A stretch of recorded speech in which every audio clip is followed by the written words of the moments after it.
Monsieur le maire, Madame la première adjointe, merci pour votre présentation très précise. Alors Sandrine Runel, ce matin, a levé un suspense insoutenable pour l'opposition, j'imagine, mais nous allons évidemment voter le budget qui nous est présenté. Je remercie Pierre Oliver d'avoir fait référence au président Hollande ce matin. J'imagine que vos pensées accompagnent également Nicolas Sarkozy, qui rend des comptes très précis devant la justice en ce moment. Nous allons voter ce budget en responsabilité, parce que nous sommes des partenaires fiables de la majorité et surtout parce qu'il s'inscrit dans le droit fil du dernier débat d'orientation budgétaire.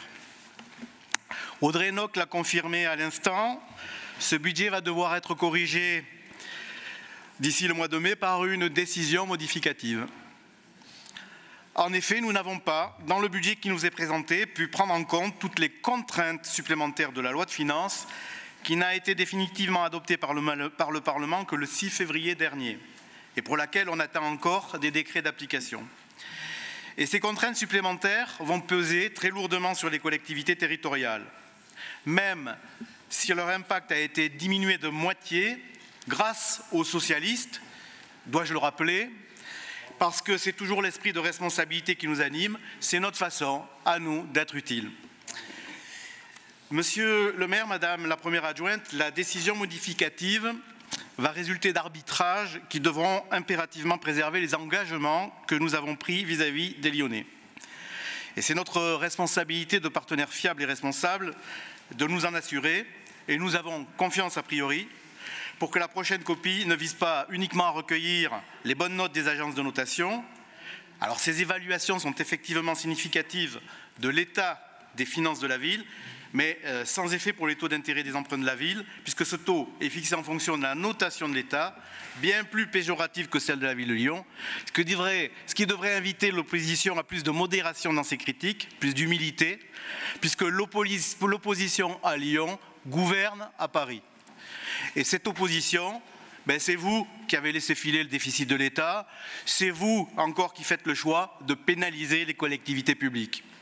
Alors vos sarcasmes, vos postures ne vous dédouanent pas de vos responsabilités, ni de votre écolo-bashing permanent.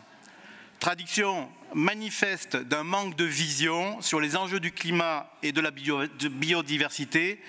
Il se traduit par l'augmentation de la dette écologique qui pèsera sur nos enfants et petits-enfants. Ce matin, vous avez cité Margaret Thatcher. J'espère que bientôt, vous ne servirez pas du Trump ou de Elon Musk. Nous le savons, un budget est la transcription de choix politiques portés par un projet, une vision, qui projette la cité et ses habitants dans l'avenir, qui leur permettent de s'épanouir et faire face aux défis et aux enjeux qui s'annoncent. Le budget que nous allons voter aujourd'hui s'inscrit dans un contexte contraint, dans le cadre politique que la majorité municipale partage sans aucune ambiguïté. Il traduit nos intentions. Notre responsabilité est aussi de veiller à la qualité de sa réalisation au regard de l'ampleur des transformations opérées durant ce mandat. Je remercie l'ensemble des acteurs privés et publics qui se mobilisent dans la gestion parfois complexe des priorités.